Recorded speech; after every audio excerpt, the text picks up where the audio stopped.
Christmas can be a complex season to navigate. There's shopping to get done. Curious, how many of you are doing most of your shopping online these days? That's the way it is. It's not as hard as it used to be. Remember how hard it was when we'd all go to the mall? We'd all get so mad by the time we got a parking place that we didn't even care about Christmas anymore because we were just furious at how crazy it was. And now we're just kind of online, but still some people I know get out and they do their thing. There's children's chorus programs to go to, children's band programs to go to. Jane and I went to both a chorus program and a band program, and those were really wonderful. A lot of food preparation takes place. Office parties. I thought Ethan had a cool office party. He and Rachel went to his office party, which was in Washington, D.C., so they flew up last weekend and got to spend the weekend there. And then their after office parties, we normally have family gatherings. And then after family gatherings, at least sometimes, there's therapy appointments that you have to have after you've gone through your family gatherings. And there's just the whole hustle and bustle of the Christmas season. Don't you love it? It is the most wonderful time of the year. That is true, the most wonderful time in the year. But as hectic as it can be, it also is a very important time of the year. And that's why we take a few weeks to just slow down and to talk about what Christmas is all about.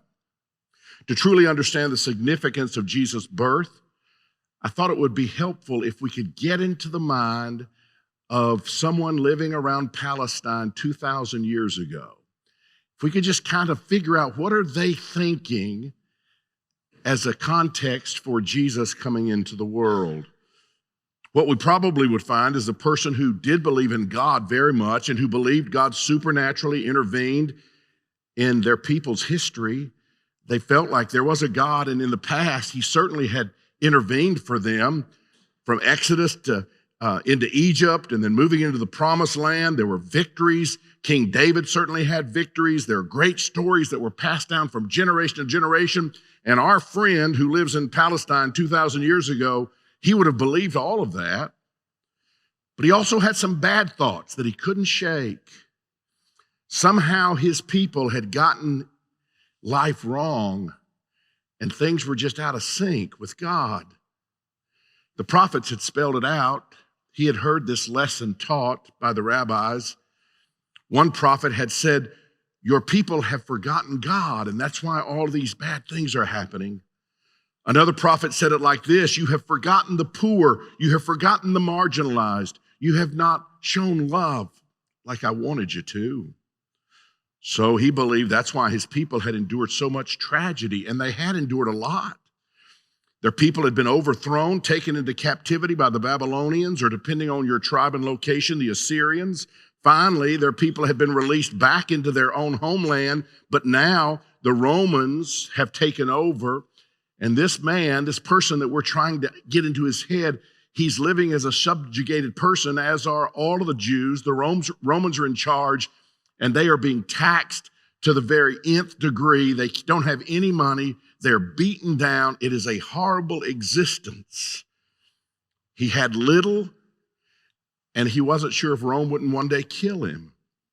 And now all of these stories are flooding your mind. God did care at one time, but now God doesn't care. And what did we do that was so wrong that got us off course? Why isn't God still with us? But he just believed for his family this was just the way it was going to be. That's the setting. That's the historical setting, at least, of someone in and around Israel 2,000 years ago. They just felt like they were estranged, separated, not close to God, and living out a judgment because of that. Question: what did the people need to understand? What would move them in a forward direction? God seemed like a distant character in a story that they used to tell themselves to make them feel better, but God didn't seem to be real now. And God certainly didn't seem to care now. Was connection with the divine simply a thing in the way distant past? How long would the people have to suffer without God? what was going to happen. I want to share 4 thoughts with you this morning that made a difference, I believe, to the people who grasped it 2,000 years ago. And it wasn't a large group that grasped it initially, but over time, that group grew and grew and grew until millions, billions of people around the earth have an understanding, at least somewhat, of what I'm going to share with you today. 4 thoughts. Let's dive in. These ideas were not understood immediately, but over time they did begin to make their way into the culture, and I think they've made their way to many of you. Let's look at these 4 things. First thing I want you to see is the motivation behind the Christmas story is love. The motivation behind the Christmas story, all the stuff that we talk about when you talk about Mary having a baby and having never known Joseph, and there was no room in the house, so he had to be born in a little stable area where animals were kept, and the wise men making the journey. All of those things, they were motivated by God's love, every bit of it. In the darkness of life, 2,000 years ago, the baby Jesus was born, and his story would change the world. And his birth, his life, his death, and his resurrection, they were all about love. Keep that in your mind. It was all about love. Now, at the center of the Christmas story is the idea of, and this might be a new word to some of you, incarnation. Incarnation. Have you heard that word, incarnation? Very important word. Incarnation is the heart of what Christmas is all about. Incarnation comes from the Latin, and it means embodied in flesh or taking on flesh. Embodied in flesh or taking on flesh. In Spanish, you would say encarnación. I like when I can say Spanish words. Just put "ion" at the very end, and that makes it sound Spanish. And it actually means in Spanish, God in the meat. God in the meat. Incarnation is God coming to earth. It's eternity coming to humanity. It is God in flesh. And I'll be honest with you, I crave the stories of the season that describe to us God in flesh. I crave love coming down and meeting us here in whatever state we are in. Love meets us in our sadness. Love meets us in our anxiety. Love meets us in our aloneness. Love meets us in our depression. Love meets us in our fear.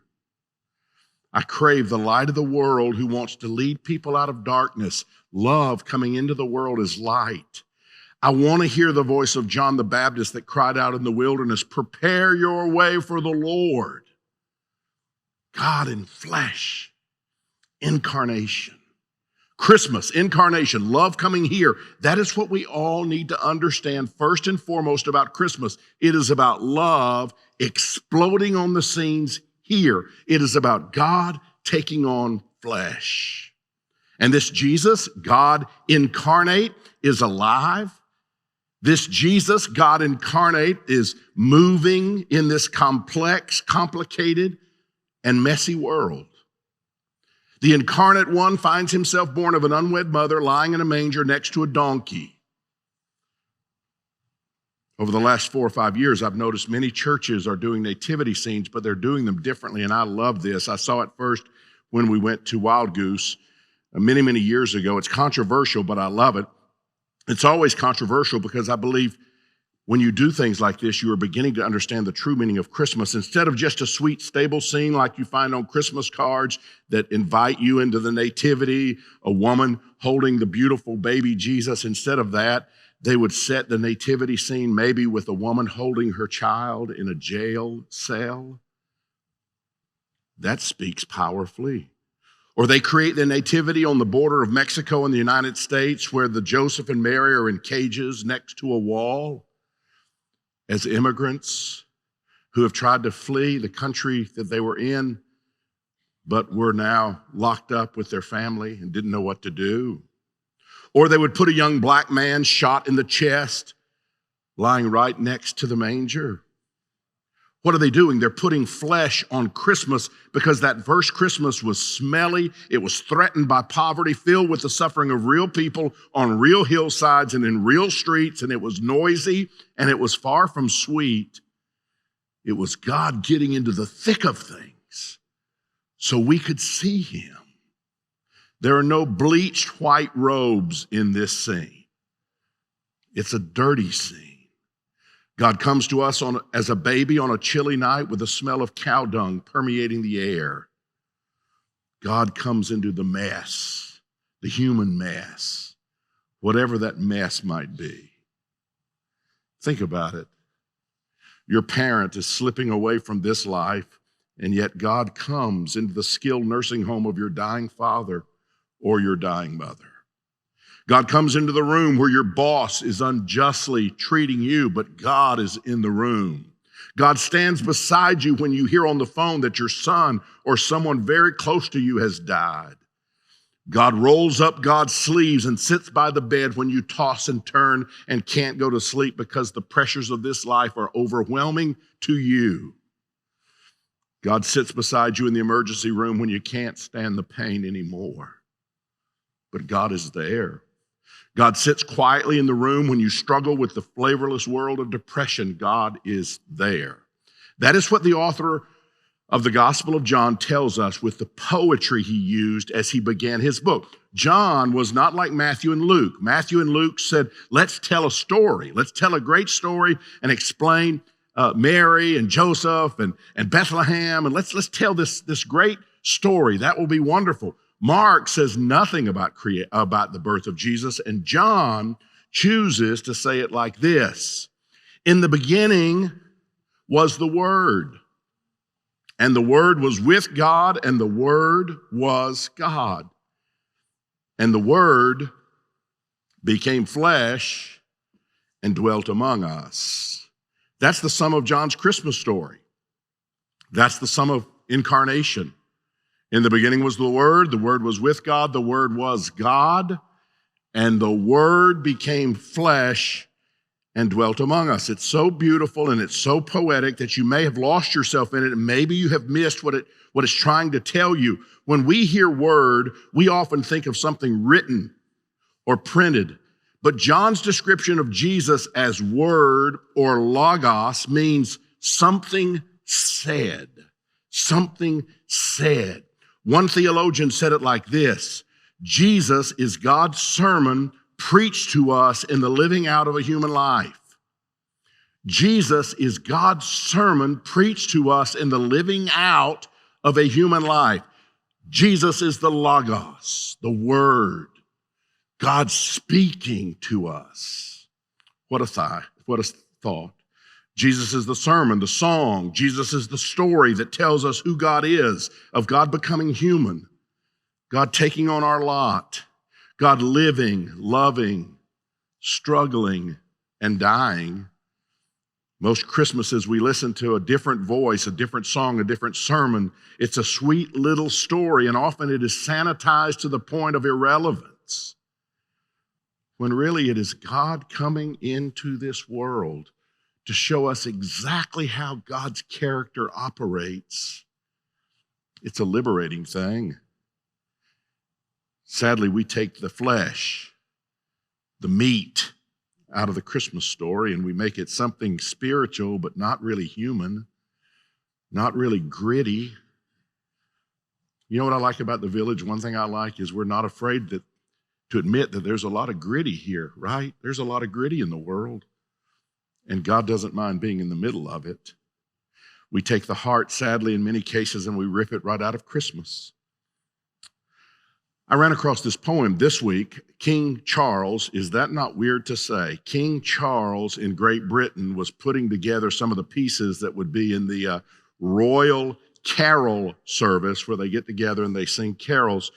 And he reached out to a scholar, theologian, a brilliant man. In fact, I went online, Jane will tell you, I went on a deep dive and began to listen to this man lecture all over the world. He looks like Santa Claus. He's got a big white beard. Brilliant guy, Malcolm Guite. King Charles requested that Malcolm Guite's poem, Refugee, be read at the Royal Carol service. I thought you might like it. We think of him as safe beneath the steeple or cozy in a crib beside the font, but he is with 1 million displaced people on the long road of weariness and want. For even as we sing our final carol, his family is up and on the road, fleeing the wrath of someone else's quarrel, glancing behind and shouldering their load. Whilst Herod rages still from his dark tower, Christ clings to Mary, fingers tightly curled. The lambs are slaughtered by the men of power, and death squads spread their curse across the world. But every Herod dies and comes alone to stand before the Lamb upon the throne. I thought that was a beautiful way to depict Christ in this world, the ugliness of this world. I think it's lovely. And I want to say to you today, because I don't know your situation, I don't know anybody's situation really. I barely know my situation sometimes. But I want to say to all of you here, God loves you. Don't be confused. God's desire for you is pure, and it is good, and it is seated in God's enormous love that is displayed front and center to all of us as we witness God entering the world in human form. Christmas doesn't change God's love. It lets you know 100% how much God does love you and has entered the human dilemma to prove to you and to walk with you through it all. God loves you, and that's the first thing to remember about Christmas. Second thing, though, to remember about Christmas is this: God is a giver, not a taker. God is a giver and not a taker. It was easy for people in the ancient world to get this backward, and it is just as easy in the modern world for us to get it just as backward. To somehow think that it's all about what we can do for God. I spent much of my life, Mark, thinking, what can I do for God? I'm not doing enough. I'm getting up at 7. What if I got up at 6? What about 5:30? I could give 30 more minutes. Would that make things better? Would God be more pleased with me? What if I talked to 10 people a day about the church? What if I did that? What if I invited people to church? What could I do that would make God happy? Because it was all about me trying to give to God. I say again, God is a giver, not a taker. Let me explain to you how they misunderstood. This was commonly done by all primitive people, by the way. All primitive religions had this same thing happening. In the ancient world, they needed to be able to find food. And if they couldn't find food, if for some reason the food was poisoned or the animals were sickly and they couldn't eat them, then they would begin to say, what have we done? What have we done? What have we not done? What have we done that maybe has ticked off the gods? Or maybe they couldn't grow the produce or wheat or whatever they were trying to grow. For some reason, a drought, whatever it was, but they would think, God obviously is mad at us. We have not given enough. And they would think these things to the point of sacrificing animals. And if that didn't satisfy the gods, they sacrificed their children. And yes, Israel did it too. And yes, Abraham was very much along with the plan. That's what he thought. He put Isaac on the back of a cart and was taking him up the mountain because he thought maybe God wanted him to sacrifice him. God is the taker, we're the giver, and we must not be giving enough. What if God causes it to rain for days and there's a flood? We must have not done it right. God was the reason. So the thought was, we must not have given the God or the gods enough. They must want and must need more. You hear it, by the way, as people talk about worship. We're not worshiping God enough. God needs our worship. Can I tell you something? God doesn't need anything. God doesn't need anything. We experience great joy when we do that. And God, we begin to understand the largeness of God in our lives. That's why we worship, not because God is up there, an egomaniac that needs people to say how wonderful God is. That's not the way it works. If that's the way it works, then we are above all people, we need to be pitied because our God has some issues. That's not the way it works. Christmas, we can see God as the giver, not the taker. These are the first words that tell of the love that would launch Christmas. You know these words. For God so loved the world, God gave. That's the most powerful thing you could ever know. For God so loved the world, God gave. Here's why that verse is so central. What made that first Christmas great to God is what God got to do. God loved and God gave. Giving is what love does. By the way, don't ever say you love someone if you're not willing to give. Just idle words, just saying stuff, doesn't matter. Love is when you are motivated to move, to do, to give. That's what God says. God says, I love, so I gave. Giving is the heart of love, and therefore giving is the heart of God. Giving is what God is into. One thing people do not understand about God is that God is not the taker. God is the giver. That's the good news of the Bible. God is the giver. Don't misunderstand. This message has been there all along, but over time we have placed the emphasis on us doing the giving, and we have missed the beautiful point. God has been giving from the beginning. This is from the book of James. Don't be deceived, my dear brothers and sisters, because people are deceived about the very nature of God. This is how James says it. Every good and perfect gift is from above, coming down from the Father of the heavenly lights, who does not change like shifting sands. The key word in this passage is the word every. Don't be deceived. Not just good and perfect gifts, every gift given is by God. When you start to think about this, it will change the way you think about and feel towards God all the time. When you start realizing everything in this life is a gift that's given to us by God. And with the birth of Jesus, it was God's way of saying, I have always been a giver, not a taker. Now you'll get to watch and you'll get to see how my son lives. He gets it. He gets me in every way. Learn from him. Don't be deceived. This is my nature. I am a giver, not a taker. Some of us have had it backward a long time. We think God wants stuff from us, and sometimes we feel we don't have the strength to give it. What did Jesus say? Come unto me all who are weary and heavy laden, and I'll give you rest. Take my yoke upon you and learn from me. That was the most important thing. This is not burdensome. It's not how much can you give, how much can you stop doing, how much can you do, how many church services can you attend. It's not that. It's all coming this way, and that motivates us to love this way. And that's the only way we can love God, is loving this way. We can't throw money up in the air for God to catch. It doesn't work like that. We just give this way as a way to express the love that God has shown us. God is the giver. Third thought is this: God gives lavishly and continually. This baby is not just a baby. This baby is God's unique child. Jesus' significance is not just physical, but it's spiritual. Jesus' reach is not just this life. Jesus' reach is eternity. This gift is bigger than you can imagine. And this gift changes everything.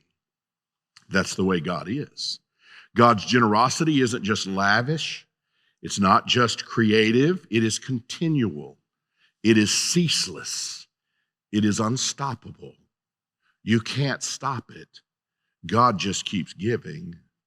That thought was very present in the Old Testament. My sweet wife's favorite Bible verse is Lamentations 3:23. Your mercies are new each morning. Great is thy faithfulness, O God. Your mercies are new each morning. In other words, every morning God is saying, did you like the sunrise yesterday? Here's another one today.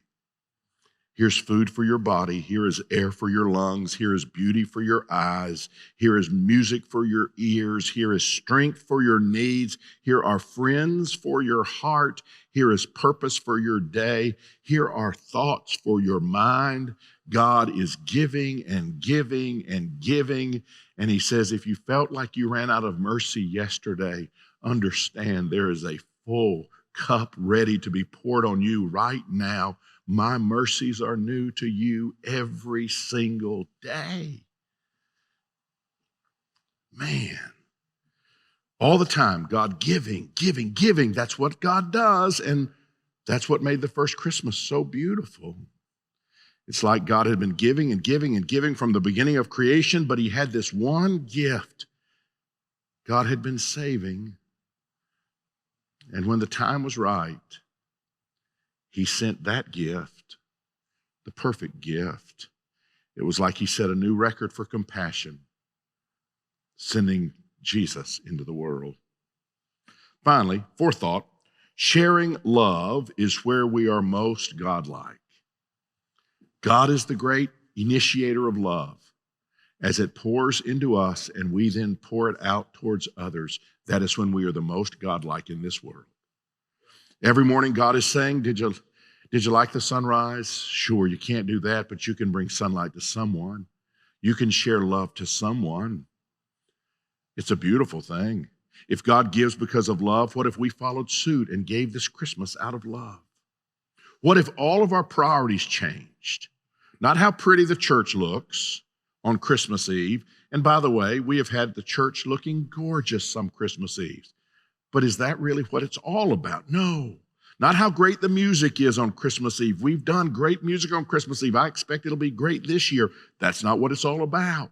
Not all the stuff we get, nor all the food we eat, nor the moments that we create, nor the feelings that we experience. What if all of us were to get so full of God's love that we couldn't contain the way we just let it spill out to people all around us? What if we were to express record levels of compassion in actual, concrete, tangible, real, personal, sometimes costly ways? What if we were to so love the world around us that we were to give it the best that we have? I feel certain it would be the best Christmas for you ever. It would be the best Christmas ever. What can you give this Christmas? When we were doing this series several months ago about privilege, it dawned on me that everybody has a degree of privilege. White, male, probably we have the most, but everybody has some little degree of privilege. And so the idea was, whatever degree of privilege you have, use it. Use it to help people. The same thing's true about giving. We all don't have the same amount to give, but I believe we all have the ability to give something out of genuine compassion. 1 Peter 4:8 says this, and it's important about compassion being shown to other people. Above all, keep loving one another earnestly, since love covers a multitude of sins. What if this Christmas we just gave compassion to people?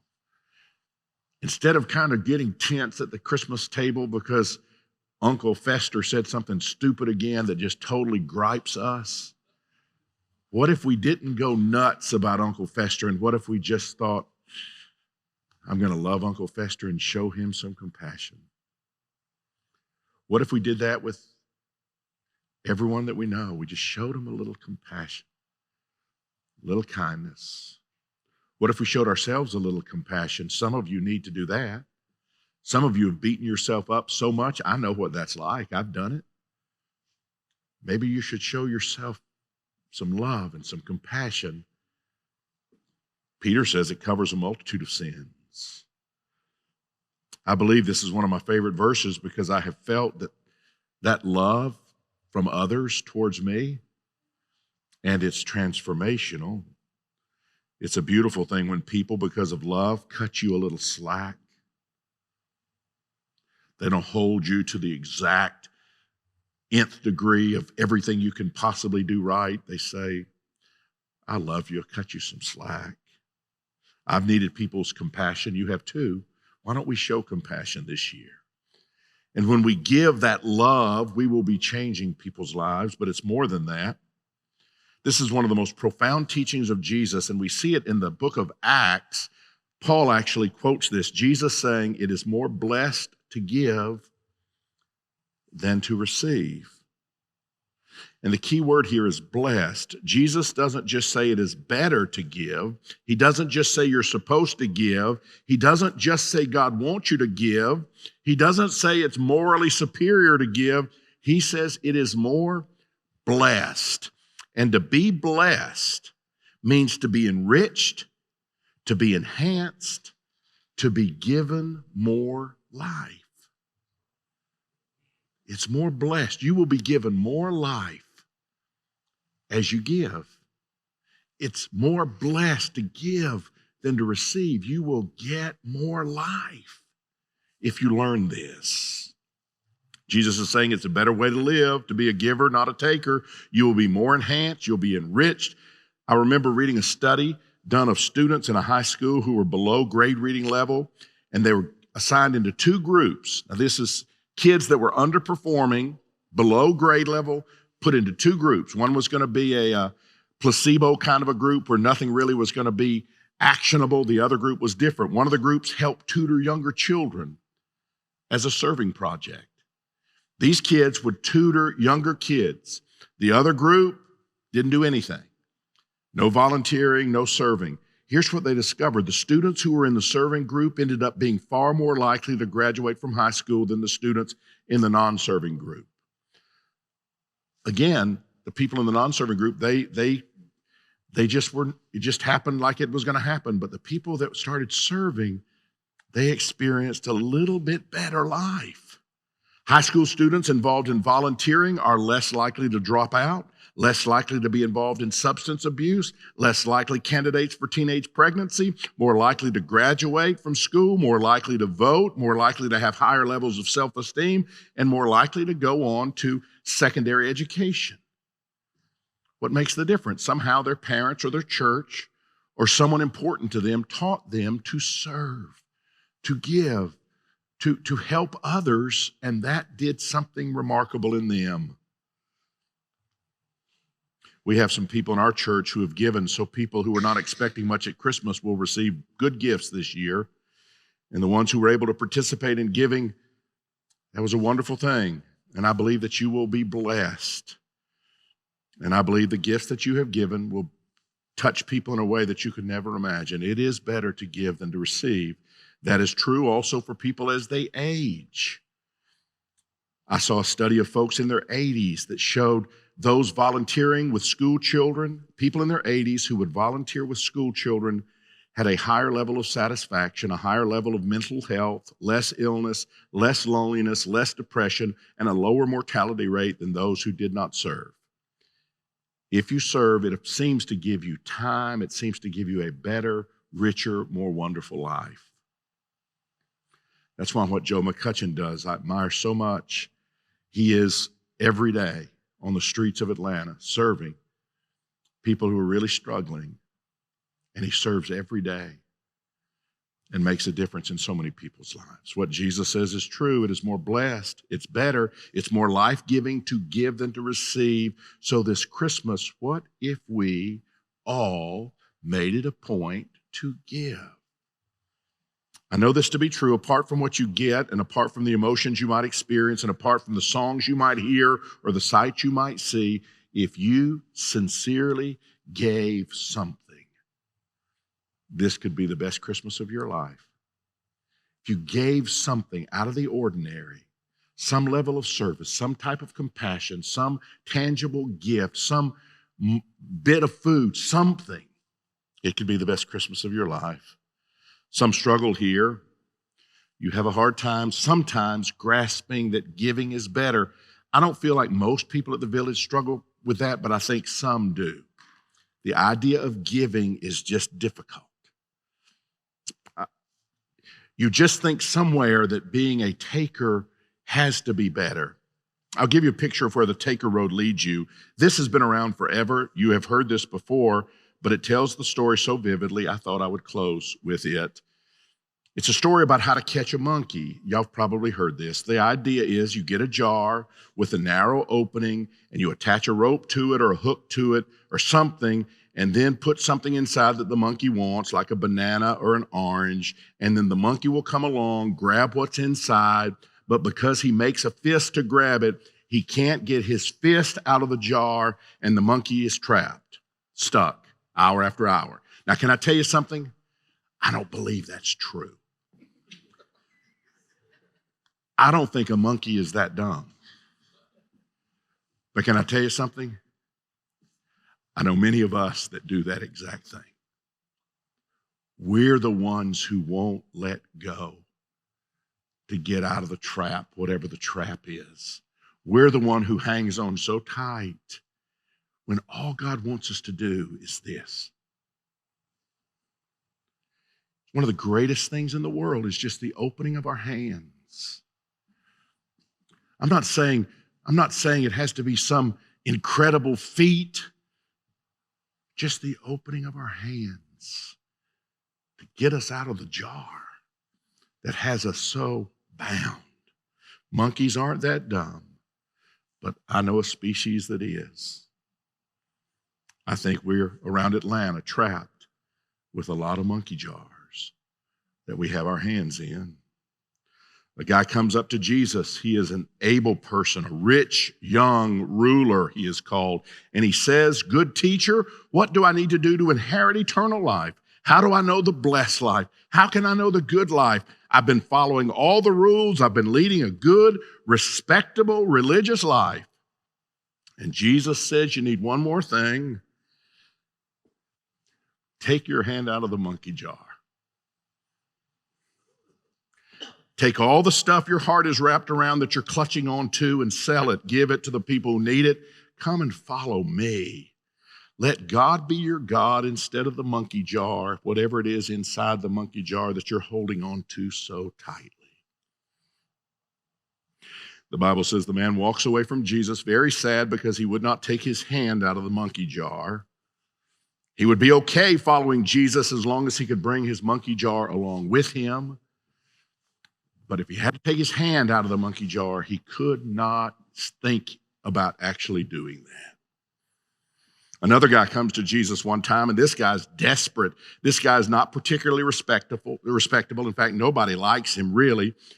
He's a tax collector, but he has lots and lots of stuff that he has accumulated. He has his hand deep in a monkey jar, and Jesus gives him the same message.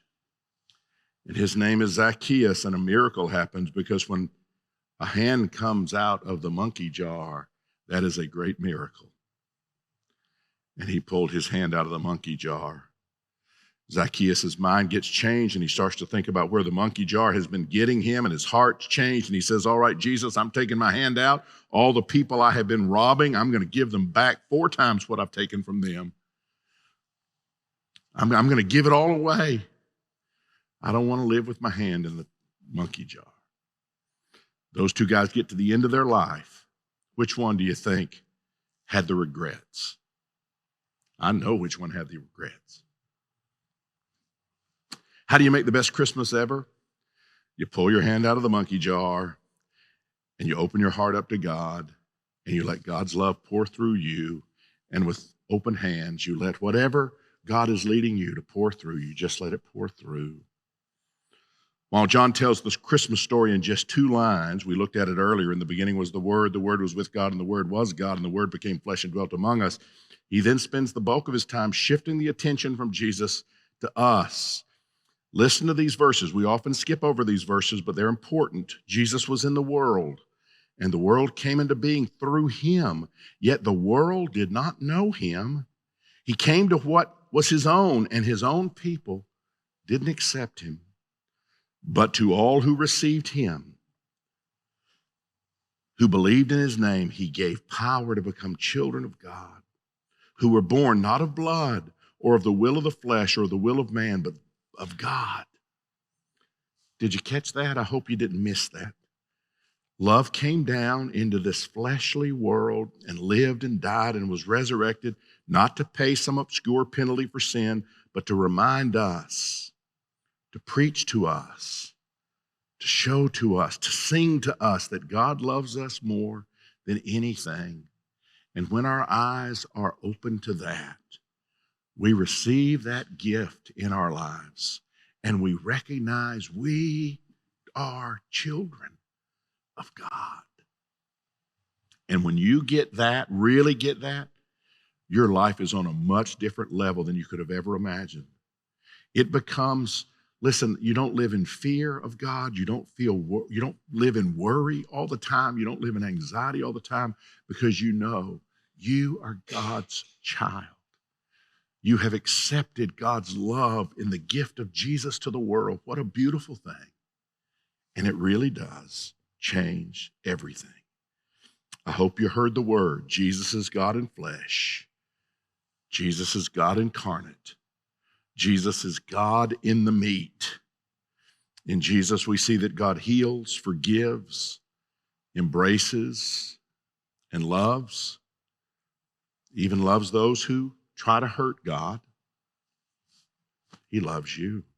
In Jesus, we see that God understands betrayal and denial, grieving and pain, humiliation, even death. In Jesus, we see that God brings hope over despair, over defeat, over death. In Jesus, we see that God is present in our physical, fleshy, messy world. In Jesus, we really hear God's love song to the world, and it's a beautiful love song. In Jesus, we see how love came down, and it changes everything. Would you bow your heads and pray with me, please? Great God, we thank you that we didn't have to climb to you, but you were willing to come down to us. Thank you for the greatest of gifts, your Son, Jesus. May we, by faith, accept what you have done for us. And God, I pray people will understand this is not something that's provable. This is something that's accepted by faith. You loved and you gave. May the Jesus story become real in our hearts. May we recognize we are your children. And then as your children, teach us to give like you give. And help us release the grip on the things that have us stuck in the monkey jar. Set us free to love fully this Christmas season in Jesus' name. And everyone said, amen. Guys, I can't wait to see you Saturday night, 6 o'clock. It's going to be really fun. Have a super week. See you later.